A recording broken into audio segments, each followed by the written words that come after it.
Salud, mi gente, your boys coming through once again. Before we continue with this video, do not forget to hit the like, subscribe to the channel. For those who've been showing love and support, I do highly appreciate you guys, man. On today's video, we're going to talk about El Moreno Mexicano. Your boy needs some coffee. I just need to hang just a few hours more, man. A few hours more. Your boy is tired, man. So El Moreno Mexicano went to court this past Friday, right? You see him in his orange suit. And guess what happened? $8,000. That's how much the bail was. $8,000. So you're like, hold on. What? $8,000? I'm out. Come on. Don't tell me he don't got that money. He's a content creator. He's a rapper. He got that money. He has to. If not, carnal, send me some feria over here. ASAP. Like nothing, right? But it's not that. That's not the case, man. Apparently, he has a federal hold, right? So what does this mean, right? Just for those who don't know. And I'm explaining this to you because I've been in those detention centers. You know, they call ICE detention centers. So basically, let's say he was to pay his bail out. That means that now the federal government have to go pick him up. They can only hold him for 72 hours, something like that, right? I think they can hold him for 72 hours. And once they pick him up, they have to take him to the ICE detention centers, so he can see a judge, and maybe the judge is gonna give him a bail if he wants to bail out from the federal custody, right? So basically, he's gonna pay more than those $8,000 for sure. Now, the reason why he has a ICE detention center or a federal detention center, why? What's the cost? You know, because to be honest, what I know, and that's by personal, unless things have changed, is that if you're a resident, you have papers, right? You're a resident of the United States. I'm not saying a citizen. I'm saying a resident. A resident being you're born in a different country, but you got that card that tells you that you are living in the U.S. and you're a resident of the United States, right? More clear than that can't be. If you are a resident, they will not put an ICE hold on you because as for right now, you have not been convicted of any crime, meaning you don't have a record. So why does the federal government put a hold on Moreno Mexicano? That's the question, right?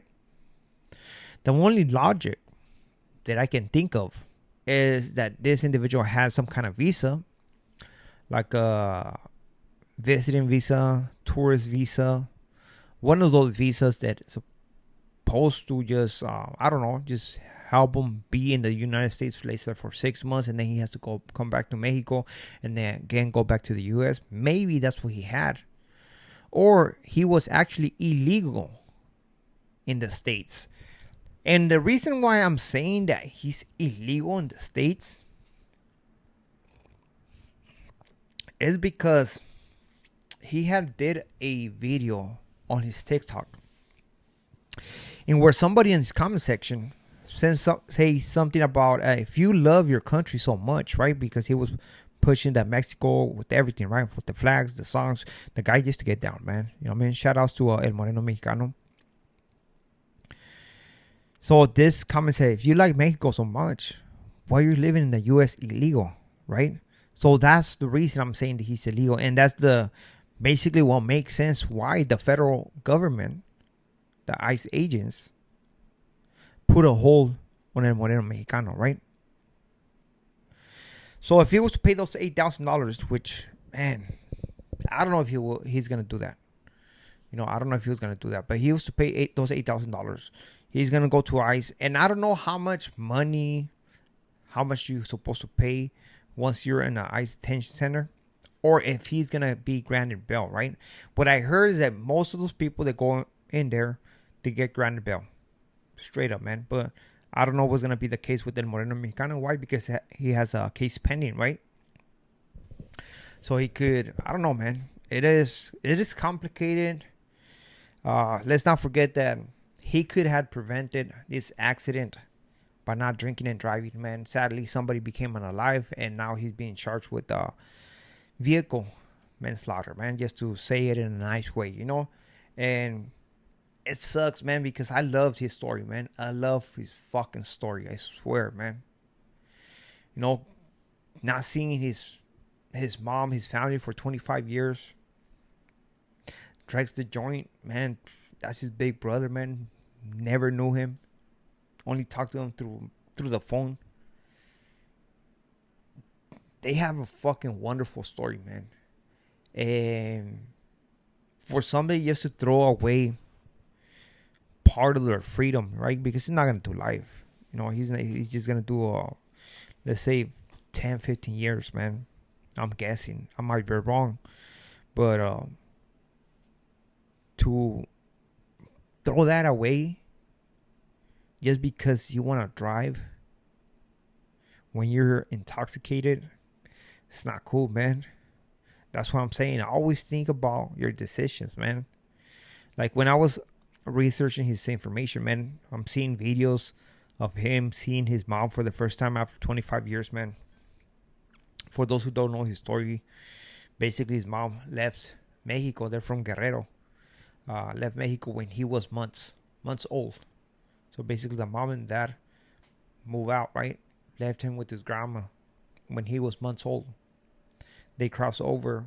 They had their other kids. You know, Drex the joint. His sister. I think he might have two more sisters. I don't know.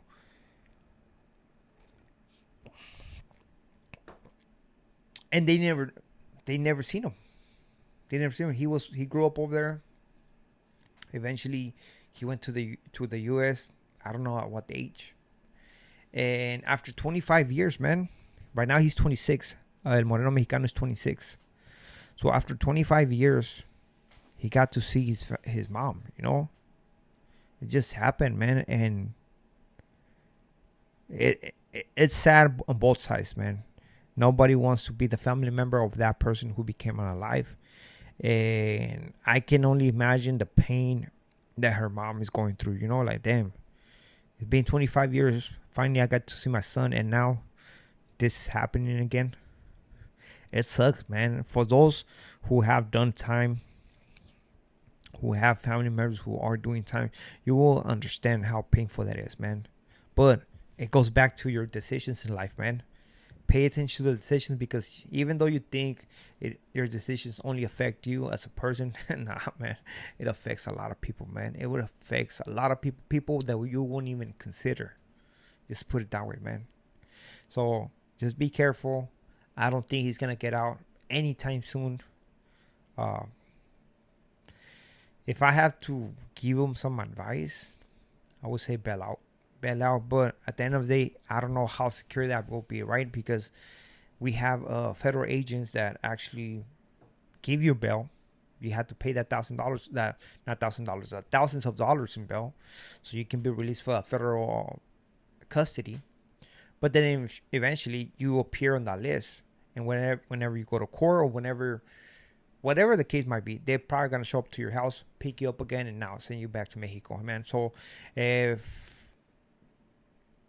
once everything goes through, man, he goes to court. If he gets found guilty, man, most likely he's gonna get found guilty, because I mean, he can't get out of that one. Once he's done with his time, for sure he's gonna be deported back to Mexico. He's gonna be over there in Guerrero with his family, man. But you know what?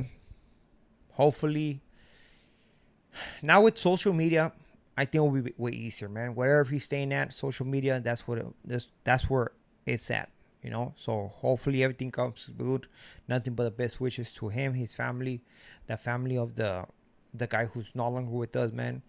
You know, you have to have empathy for everybody, man, what they're going through. So with this being said, we are out to next video. Muchas gracias, saludos, and take care of your loved ones, man. We out.